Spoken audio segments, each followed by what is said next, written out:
You're listening to the Free to Be Mindful podcast, which invites you along on a journey to learn of mindful living, grow in mental health, and inspire through personal growth. In a world where we can often feel much stress and overwhelm, this podcast provides bite-sized tips and real talk conversations, empowering you to embrace mindfulness and nurture your full potential. I'm your host, Vanessa de Jesus Guzman, licensed therapist, retired educator, entrepreneur, and mom of two. I'm passionate about helping busy moms reduce the overwhelm and to live life intentionally without losing their, well, here we go. Hello and welcome to the Free to Be Mindful podcast. I hope that you're feeling good, looking good, and doing better in this world than you were yesterday. Today, it is my pleasure to welcome Michelle, who is the mom of a complex kid. Michelle has been her son's best advocate and has learned through the years what it takes to get the best care for her child. She's a founder of Collective Wisdom for Complex Kids, which is a support group for moms with kids with disabilities. She has a passion for helping families reevaluate and prioritize their dynamics, along with guiding them from confusion to clarity while raising complex children. And I really want to encourage you that if you have a child in your life who perhaps has any type of disability, no matter how small or how big, and that is what Michelle calls a complex kid, as you'll hear about in just a moment, I really want you to listen to this episode with an open mind and an open heart. Here we go. All right, Michelle, welcome to the Free to Be Mindful podcast. I'm so happy you're with us today. Oh, Vanessa, I'm so glad that you invited me. I'm happy to be here with you. This is great. My pleasure. So, we just heard a little bit about your bio, but I'd love for you to have the opportunity to share a little bit about yourself, your background, and what your expertise is. Sure. I am a mom with what I like to call a complex child, a complex kid. He is my love and my beautiful big boy. But I have gone through a lot with him, and he is one in 170 kids with a genetic disorder that was just discovered about 3 years ago. Wow. And I'm And going to have to pause you right there. You said 1 in 170 kids in your county, in your state, or globally? globally, Wow. in the world, as of right now, it is called TBR1, and it's a genetic disorder that causes autistic traits, intellectual disability, developmental delays, speech delays, epilepsy. There's lots of things that a big range of symptoms that it will cause on your child. We are very lucky he's in the milder side of things. And so, but trying to navigate and getting to this diagnosis, it's been a ride. Oh my Uh, goodness. And I mean, being a mom, period, is so much. But when they have any type of learning disability or physical disability, but then when you share with us 1 in 170 kids on such a big scale, that has to be so hard to first, as a mom, think about like, what is it that's happening until you figure it out? You said just recently. So tell us a little bit about that experience. Sure. He was born premature. So we already knew that there was something developmentally going on. And so when he turned about 18 months, I could tell that he wasn't walking as well. He wasn't catching up with the kids. And so all of these things, and as a mom, you know that you have that mama feeling inside of you. Something is going on. I need to get help. I need somebody to help me get somewhere. And Vanessa, I went everywhere. Mm. When he was 2 years old, I reached out to somebody because he wasn't speaking at all. All he did was grunt. But he was interactive, but he grunted. And then we had to go through speech therapy, right? Because that's the first thing that you go to. Um, he's still in speech therapy. He's 10 years old. But Mm, the process from when I knew that there was something going on to where we are now, it's been 8 years, that's a 9 lot. years trying to figure it out. Yeah. And so, what I am doing and what I'm trying to do is actually help these moms that are in that beginning stages of, where do I go? What do I do? Because you're usually thinking that you're a bad mom because you don't know how to discipline your child and he's having meltdowns on the corner and you don't know what to do, what's going on. You wonder, what did I do wrong? Yeah. You internalize everything. And so, what I am trying to do is I'm on a quest to help these moms understand that it's not them and they're not alone and they're going to get through it. And Yeah, I so, resonate with that so much. I remember myself when my child was 2 years old, it was very similar. I would go to the doctor, and because I'm an educator, I would say, I know they have to know around these many words, but the same thing, he grunts and he's very animated, but you can't understand a word that he's saying. And I remember the doctor and all of his professional experience, he told me, well, stop speaking Spanish to him at home so that he can just learn English. And I took that advice and I said, thank you, and found myself another doctor. And then enrolled him in early intervention for speech therapy, which he had for quite some time. But it's frustrating sometimes when you, like you said, you have that innate mama bear, that gut feeling like something is going on here. And then to go to a professional, and I'm not sure how many professionals you've seen, and especially since it took so long to get that diagnosis, that has to be really frustrating. And then you want to help your kid, but if you don't even know what it is, it's really hard to help. you don't know where to go. You go to a Yeah. pediatrician, the pediatrician looks at you and they go, well, he's going to grow out of it. He's a little Mm, behind. Let me look at the, the growth curve and everything's looking okay. And that's all they can see. right. But inside, Yeah. that there's something, and you have to become the advocate for your child. And your journey, was it a windy road until you were able to get someone who figured it out? Yes. So we went through the first diagnosis that he got was childhood apraxia of speech, which is Mm, a planning issue. And so we found a speech therapist that was able to help us. What they do is when you have a child who's not speaking, they go directly to certain things. So they go, okay, he has autism because he's not talking. But they don't really, at 2 or 3 years old, there's no way to really diagnose a yeah. child, especially a child who's not speaking, right?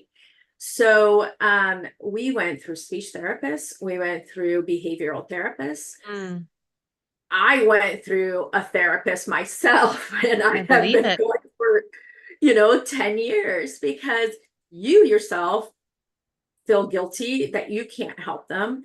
And it took me a long time to put together a team that could help him. Mm, His diagnosis is complex. It wasn't just speech therapy. He needed behavioral therapy. We needed a geneticist, wow. that we found out later that we needed it. So all of these things, you have to come and you have to put together a team. And that is probably, if you want to help them, that's one of the many things you have to do. Let me just put it that Yes. way. One of the many things you got to do.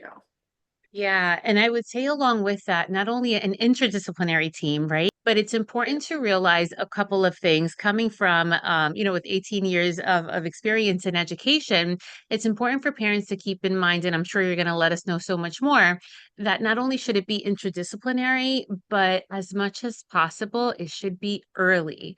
Depending on what the diagnosis is, the earlier sometimes that we catch things, the more that we can do, especially throughout that, 1, 2, 3 years of age, they can go through early intervention.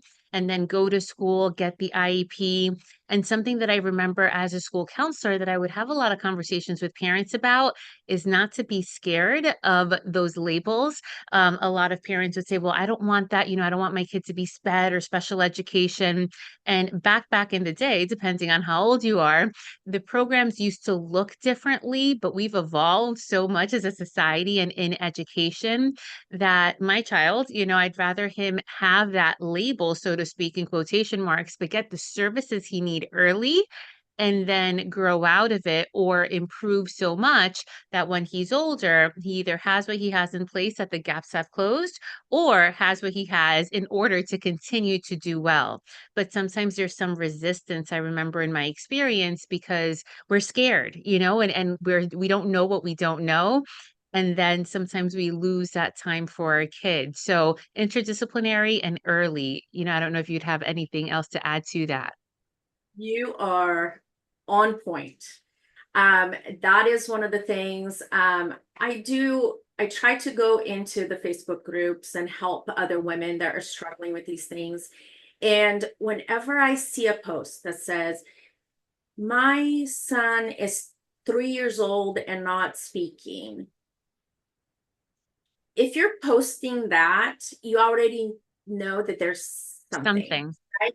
Something is telling you. Right. And then they go, should I be looking for somebody? Is this going to go away? And I get on there and my answer is, if you're feeling like there's something, go get it checked. Yeah, go If with your they gut. go to a speech therapist, they will be able to tell you. And the earlier you get in, the better off your child is going to be. And so you are so on point, and I love that you have this educational background. And the sad thing about it is that the majority of parents out there do You not, don't. Yeah. and they don't have anybody to support them. And so you were talking about that fear of having a diagnosis, a Mm, fear of being in a special education class. I was there. It mhm. was frightening to me. I I did not want to hear that he had childhood apraxia speech. I didn't want to hear that he had autism. I didn't want to hear that he had ADHD, because what do you expect, right? Right. When you are a mom, you want to be the greatest mom, and you want your Mhm. child to be a happy child that doesn't melt down, that doesn't, have to be on the go all the time, Right. that has a speech disorder. You don't want those things. And it comes to you, and you have to, and it's an internal battle. You Yes. have to go through the process yourself so you can help your child. Yes, I love that you said that it's an internal battle. And I look at it similar through the lens of when I have clients, let's say middle school, teens, sometimes younger, who come out and identify with LGBTQ. And then they come to me and they choose to share it, with their parents, either with me or after me. And it hurts parents, I feel like. I think there's some similarity there because we have expectations for our kids. We start planning out our kids' lives. We start thinking about it almost as like a telenovela, like a movie. Like they're gonna go through Yes. this and this is what this is gonna look like. We have all of these expectations that then when they defy, knowingly or unknowingly, right? Consciously or unconsciously, when they defy one of those expectations, and you wanna say, "No, it's not supposed to be like that," right? Because you have your list, your movie in your mind, but your child is your own person. It's hard for the parent to accept that because it's not just your child's life that's different, but then it's also your life that changes, especially with a child who identifies as having a disability. Your life changes because you have to do so much for that child. And that's really, really hard to accept and then to live with.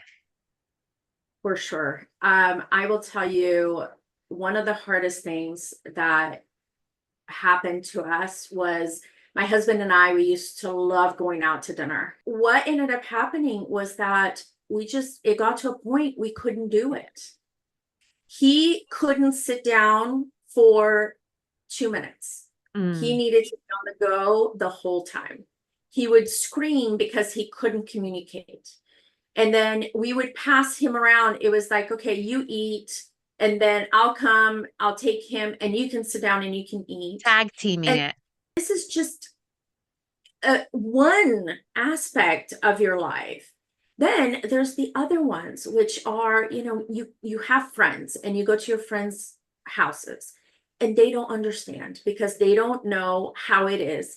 So you start getting less and less invitations to go to, and you start second guessing yourself. You really do. Mm-hmm. And those are things that really, really affect the moms and the dads. And one of the things that I always talk to the moms that are going through this is you have to find a community of people who understand what you are going through. Yes. And if you don't have that support, that village that is going to help you through this, it is going to be so, so, so hard. Yes. And I'm sure it's hard enough for moms as it is to even step out on a limb and ask for the help. I know me, myself personally, it's hard to Yeah. ask for help because not that I don't want to accept it. I accept it when it's given, but I feel bad asking because I don't want to put anybody out of their way. I don't want to make anybody feel bad. And then I don't ask, but then I feel even worse because I, get farther and farther in the hole. So it's hard to put yourself there, but it's so necessary because it's a lot to bear, but you don't have to bear it by yourself.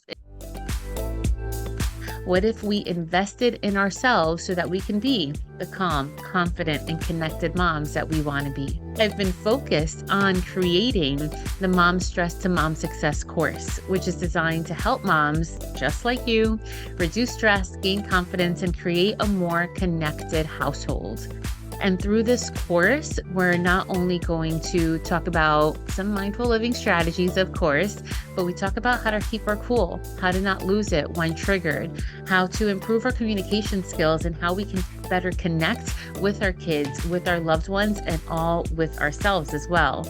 And these are all things that can help us shift from, again, feeling that feeling of overwhelm to feeling more in control, going from feeling stressed and overwhelmed to feeling more joy and fulfillment in our lives. And most importantly, above all, I truly believe with my entire heart that it helps us show up as the best version of ourselves for our families. So if you're feeling and listening like you could use some support on your mom journey, I invite you to check out the Mom Stress to Mom Success course. You can find that on amigamoms.com/Mom Stress to Mom Success. And you don't have to navigate this alone. Mom life can be a lot, but know that there's a whole community of Amiga moms just like you to help support you along the way. And we didn't come into this role of parenting with the manual. And even though this is not a how to parent, it definitely is a how to better take care of yourself, how to be a better communicator, how to have more connection, more compassion, more calm in your life so that you can be the mom that you really wish you've always dreamed of. But you don't have to bear it by yourself, especially when we have people like you who are putting teams together to help moms go through this. So tell us a little bit more about that. Sure. So because I was that mom, because I went through that, I have finally figured out the certain things that you have to do. So you can be a sane mom. And so I decided to start what I call collective wisdom for complex kids. And we have a Facebook group where I do small trainings on like meltdowns or on IEPs or insurance companies. What do you Mm, need to know when you're dealing with an insurance company that doesn't want to cover speech therapy because it's just a delay?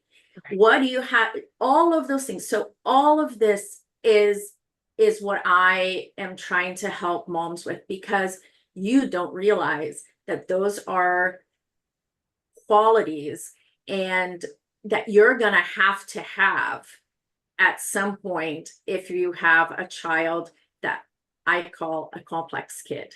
Yes. And by the way, I So love that you use that phrase complex kids because we can be going through a lot of things that make us complex people and we definitely have complex kids.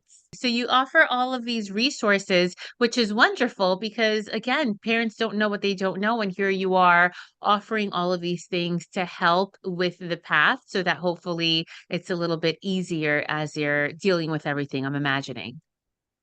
yes, I feel I've been there, and I will do everything in my power that I can do to make another mom that is going through what I went through to feel that comfort, feel like she is equipped to deal with all of the things that are going to come her way.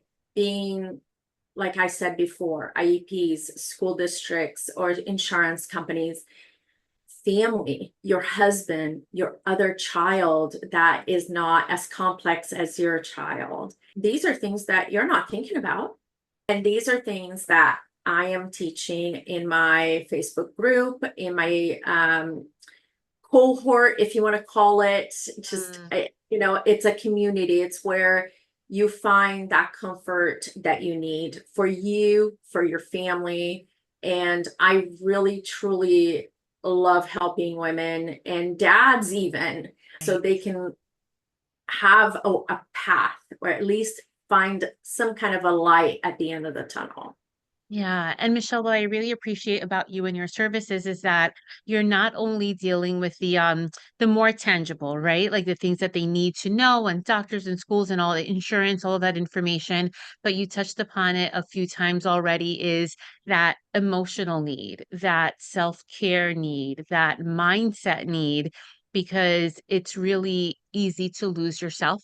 It's really easy to lose yourself as a mom, as a woman. And then if you have a partner within, it's really easy to lose a relationship because you're so hyper focused on one aspect that you lose the rest of this. And then my question would be, rhetorical question is, are you finding joy in life? But one thing that I found is that during this process, they do make accomplishments. They are Mm, making progress. If you take the time to celebrate those small wins, yes. you will find those small pieces of joy that are happening throughout the time that you are going through this dark tunnel. But maybe a month ago, we went on a hike. And let me tell you, it was the first time we Wow. hiked for an hour. There were no meltdowns. We were walking, and I'm going, oh my gosh, we are doing this. And do you know how happy I was? I pulled out my cell phone and I'm recording this, and I'm going, we are on a hike and we are having fun. And those are the things, the small wins that you Yes. have to celebrate. Yes. Because if you just look at the negative and, oh, this is happening to me, oh, this is happening to my son, you're going to go in the negative and that black hole that it is going to be really hard to get out of. Yeah. And small wins, Yeah. small, joyful moments. Thank you so much for sharing that story. And I'm so proud of you. I want to tell you Thank you. because it's so easy to be like, okay, next that was fun. We had a good time. What's the next thing? Right? Because I feel like especially as mom and as women, we're always like on to the next with the mile long list of things to do that we forget to celebrate those small moments and we forget to have a little bit more gratitude for those small things. Sometimes we hear Yeah. the word gratitude and we think Thanksgiving around the table once a year and that's all. But again, part of my mindful living framework is really thinking about every single day, what are, I mean, at minimum 3 to 5, what are you grateful for in that day? And not the Thanksgiving list, the family, house, food, like all of that. Yes, the obvious, but we went on a hike. We got there, no meltdowns, and everybody had a good time. And even if there was a meltdown, that can really make a big shift in your mindset, whether you have a complex kid or whether you're a complex person yourself, and really help you look at life so differently if just integrating that small aspect of mindful living in your life. Yes, yes. It took me a long time to get to this place. I will tell you that. It is not an easy task. It's not an easy thing to do. It is, I think it's the human nature to really not, just like you were saying, moving on to the next thing, or I have another problem that's coming up that I need to solve. But you have to take that Yeah. and find that happiness in your life somehow. Yes, yes. Definitely starting with mindset, the way that you look at things, integrating gratitude in your life, celebrating the small things. And I'm imagining, and I know it's tough, as I say again, also with the newborn, because not that it's all the same, but the lack of sleep and what an impact that can make. It's Uh, hard. but how it drains you, of putting effort, pouring into everyone else all of the time. It's really important for us to just get down to the basics and make sure that we're nourishing ourselves, that we're moving our bodies in some way, that we're getting at least somewhat acceptable sleep so that we can continue to pour into those that we love. Because if we are not okay, how can we make sure that others are okay? You have to take care of yourself, and it's really easy to forget about it too. So Yeah. So, how is your son nowadays? he's great. We actually have been going through a really good time, although we still have our moments. Don't Of course. Monday was a really bad morning. But that was on Monday. Last Friday, I will tell you another story because this is actually like I'm very proud of him for doing this. He had to get a blood test, and I took him over to the children's hospital here. And we went in, he was the only one there. And he asked the guy, "How much blood?" And he said, "One vial." And he's like, "Okay, I'm going to do it myself." So he walked into the room, sat down on the chair, let the guy poke him in the arm, get the blood, and he comes on and he said, "I did it all by myself, mommy." So good. We're excited for him. Like he's 10, he's developing, he's learning, and he's happy. So those are like, what else can you ask for, right? He's taken care of. I sometimes lose my mind, but I think As we that all do. all do, right? But he's doing great, and we kind of know the expectations are different. We set different expectations. Mhm. We set because you have to. You have to. Yes. Oh, they're so, so lucky to have you. I hope that you are also taking care of yourself. And with that being said, what is your favorite way to engage in self-care or to engage in mindful living? So for me is my yoga. We've been looking forward to this, but on Saturday we're leaving for a week vacation Nice. to go to Cancun with the family. So it's going to be 1 week away. I'm turning everything off so I can take care of myself, my family, have fun. Good for Um, you. Although we can't do those things, like we can't go on, week-long trips, that every day that just taking some big, deep breaths, remembering the good things that happened that day. Um, if you can do those small things, I feel like you you feel better. Definitely. Oh, I hope you have such a good time in Cancun. That sounds so amazing. And Michelle, I always ask if you could be remembered for one thing in the world, what would that one thing be? That I have been able to help countless moms Mm, to find comfort with their complex kids. I I love it. really want to be remembered for that. Yeah. Oh, so good. So good. Thank you for all the great work that you're doing. And again, tell us what is your Facebook group? And I'm sure we have a lot of listeners and a lot of watchers on YouTube that do have complex kids themselves. So anything you can offer to help them would be greatly appreciated. Where can we find you? Of course. So it's called Wisdom Number Four Complex Kids. We're a Facebook group. We are also on Instagram, the same thing, Wisdom for Complex Kids. My website is the same thing. Everything is Wisdom Number Four Complex Kids. There's a lot of PDFs on how to manage meltdowns, how to deal with your complex child, and finding a team that's going to work for you. There's a lot of resources that I have on my website and on my Facebook group. We do lives. So find me. I would love to have you schedule a call with me if you would like. I love talking to parents and trying to help them in any way that I can. So thank you for having me. This has been so fun to talk to you. Oh, I thank love you. Thank you, thank you. Thank you for sharing of your story, for being vulnerable and real with us, and for the work that you're doing because it's so necessary. So it's so great that you're there giving of yourself and all of these resources. And I'm sure so many people are really benefiting from them. And we'll be sure to include all of these links and all of the information in the show notes. So if you're listening or watching, you can definitely go to those and please get help not only for your complex child, but also for yourself because you cannot pour from an empty cup. Michelle, thank you so much for joining us again.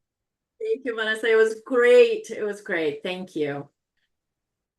Thank you, Michelle, again for coming on the podcast. And it's so wonderful when people can keep it real, and it's not always easy. It's messy, especially at first. But when it comes to our kids, should also be true when it comes to ourselves. We really should do the most with the time that we have. And not only as a therapist, but as an educator, I do almost beg you, if you have a complex child yourself, don't be afraid to seek help because, again, the earlier that you do, the more that you help your child. And it's much different if you pull a kindergartner, first, second grader out for OT, PT, speech, whatever it is, an additional remedial class. It's much easy to do it then than in middle school or than in high school when they become a little bit more socially aware. If it's needed, it's needed. But when we can catch it early, it helps our kids out so much more. Would also like to share that as a former educator, I also offer educational consultations, and that is used primarily for people who are coming across the big alphabet soup that education usually offers between IEPs, 504s, INRSs, RTI. There's so many things, and some of them differ from state to state, but IEP and 504s are national and they're law binding documents. So if you don't know where to start and you need a little bit of guidance as far as just the educational piece, that's something that I offer through my practice. And for all of the links and information that we offer today, please be sure to take a look at the show notes. For today's guided meditation, whether you have a complex child or whether you have no children, fur children, plant children, and even just for yourself, just take a moment and think of some things that you're grateful for. Again, not just a Thanksgiving list, as I call it, but for the small moments, for the joyful moments, and even for those hard moments, if they weren't so hard that day, if the lesson was learned that day after that tough moment, if you had the help that you needed after that tough moment, or whether you conquered that tough moment even for just a moment. If we implement having a gratitude practice at the beginning or end of our day, only takes 30 to 60 seconds, you'd be surprised of how our mindset can change and how our view and perspective on life can change. My friends, it is always my pleasure. And in a world where we are free to be anything that we want to be, we are always free to be mindful. Catch you next week.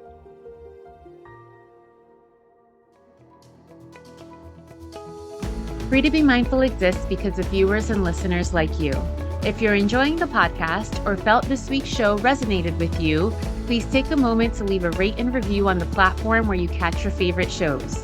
That quick and easy act allows me to see what you're enjoying so I can deliver more personalized content that focuses on learning, growing, and inspiring. It also helps others find the podcast too. Don't forget to subscribe so you can listen along next week.